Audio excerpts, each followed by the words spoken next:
Stephen A., what do you make of this move by Kawhi, not only going to the Clippers, but also getting Paul George to leave the Thunder and join him?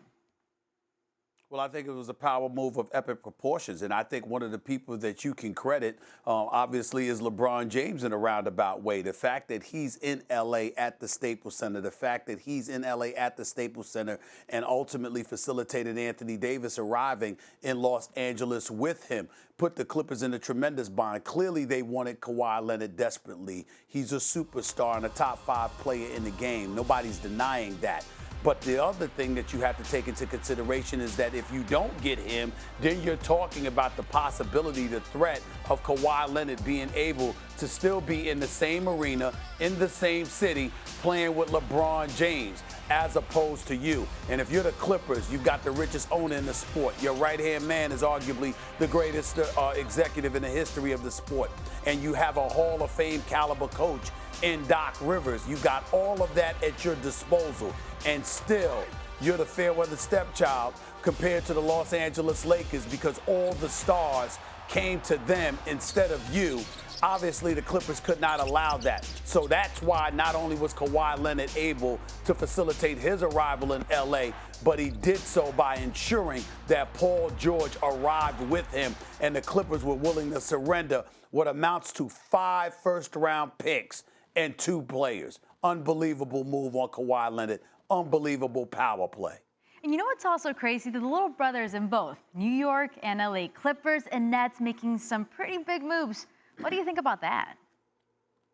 Well, I don't think Brooklyn's move compares to this. And we all know that I think that KD is arguably the greatest in the world. But the reality is that Kyrie Irving wanted to go to Brooklyn, and ultimately KD made the decision to go along. I'm not accusing him of following Kyrie or anything like that, but he made the decision to go to Brooklyn. And obviously Kyrie is his own man, and he was making that decision as well. In this case, you're talking about LeBron and AD in Los Angeles with the Lakers. And what does Kawhi do? I'm trying to contend for a championship. I am not trying to go there by myself. So if you want me, Los Angeles Clippers, not only do I want you to get a star, I have the star that I want you to get. He's from Palmdale, California, all right? He grew up near me as well. We're both California natives. I want this dude right here who just committed to the Oklahoma City Thunder a year ago, fresh off of averaging 28 and 8, not just in the regular season, but 28 in the postseason.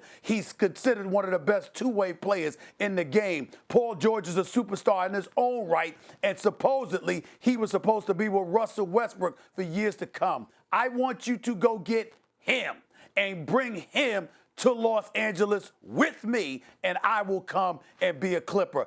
That is a power move of epic proportions. It puts, the Brooklyn move with Kyrie and KD in the back burner.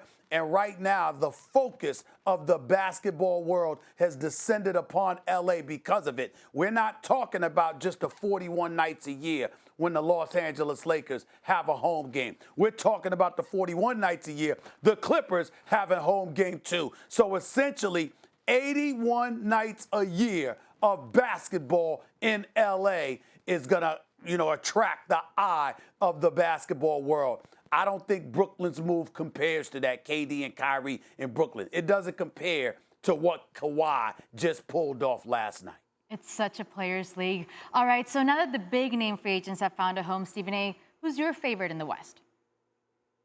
It's hard to say, I got to admit that. I don't like to dance. You understand? I leave that to Fred Astaire, Michael Jackson, or Max Kellerman. I don't like to dance. I like to sit up there and be very straight with it. But I will tell you this.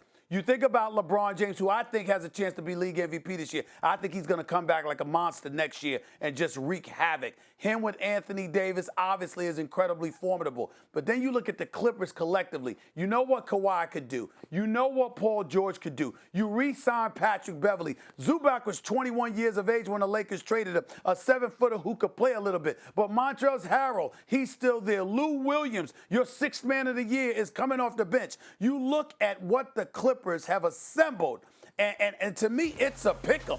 The Los Angeles Lakers or the Los Angeles Clippers can both make an argument that they're legitimate favorites for the title this year.